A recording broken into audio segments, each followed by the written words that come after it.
Hey guys, another week's video, and I wanted to go over some of the Chess the Gathering rules that we've changed. We've changed a little bit more. We keep iterating on the prototype and that tactical version.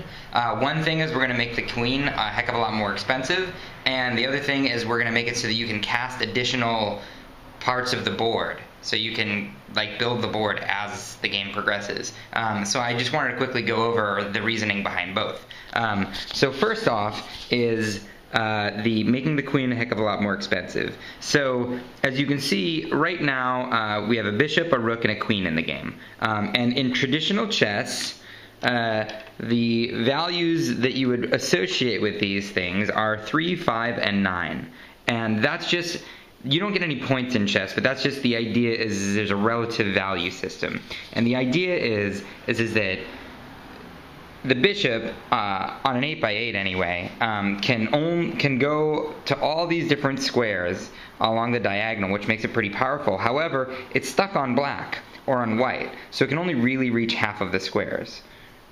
Whereas a rook can go on any of the squares, and it can go horizontally and vertically, so it can hit all of these squares. So this is just really trying to approximate how powerful a piece is by its maneuverability and how much it can attack and defend.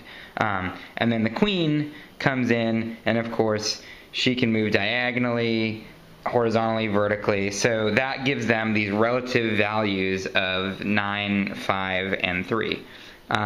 And of course, these values are just approximations. In any particular board configuration, one piece could be worth way more than another. An example of that, just real quick, even though we don't have a knight, is knights at the beginning of the game, because they can move through pieces, usually are ranked about 3, but usually a knight in the beginning might be stronger than a bishop, because a bishop's diagonals are all blocked. But in the end game, a bishop may be more valuable than a knight, just because these squares start to open up and it can go all the way across the board in one move, whereas the knight has to use several to get across there. So what I did was I made the bishop 2, the rook 4, and the queen 6. Kind of sort of approximating these numbers, but simplifying them down a little bit. And what I realized is that there's two things I didn't take into account. One thing is that there are 2 kings in our game, at least. There can be more. So the other thing is that our game basically starts with the end game. So you start Chess the Gathering with really no pieces on the board. So in an end game situation with a queen, she is incredibly powerful. It's very easy to fork these twins, and she can move anywhere she wants because she's very unobstructed. So I think that this makes the queen even more powerful than she normally would start the game, just because you're plopping her down in the middle of an end game, and there are 2 liabilities that you can fork just so easily with a queen.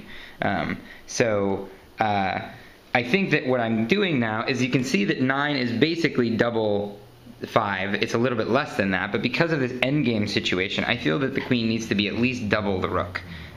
And so what I'm doing now is I'm moving her from 6 mana to 8 mana. And I found that that has really helped the game out a lot, because before, bringing out a queen just seemed so incredibly overpowered. But now, since you're generally accruing 2 mana per turn with the new rule set, because you're only getting it for any twins you have on the board, any casters if you will, then your mana accrues much slower, so it's a real investment to get out a queen.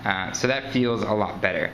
Okay, so the second thing that we did was we added this card, which is basically, hey, I'm going to play more land, or more board, whatever you want to call it. So this board is kind of fun. You can see that we started the twins off on these little islands that are only connected by diagonals. So the only way to get off of these islands is to either cast a bishop or a queen that can move diagonally, or to move your caster along a line of sight, so that then you can cast something along that diagonal.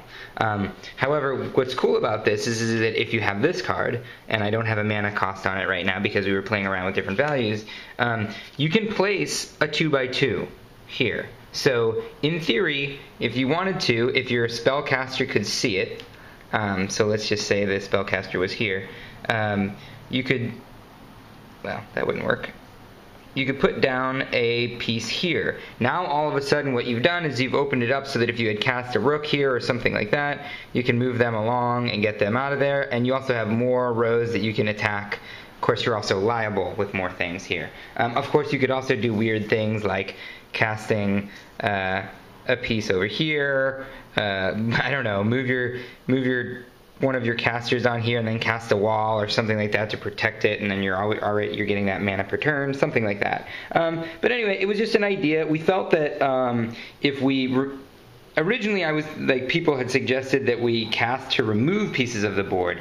The only thing I worry about with that is creating a degenerate state where all of a sudden, like, you remove these pieces and then there's an island, there's no way to get across unless you have wraparound or something, and then you're sitting there and whoever casts to add it back in has to pay that mana cost, and so neither side would want to do that because it would put them at a disadvantage and they lose a turn. So basically, I think that removing squares can create some degenerate cases, so adding squares seems like it's kind of cool. So those are two quick little rules that we've added to the tactical set of the game. We could also add adding board pieces onto the normal rule set as well. And we've been having fun playing the paper prototype version of it, and so hopefully at some point we can integrate that into the digital version so that you guys can try it out. Anyway, hope you enjoy this stuff. Any comments, I would love to hear about any of this stuff, and I will see you next time. Thanks.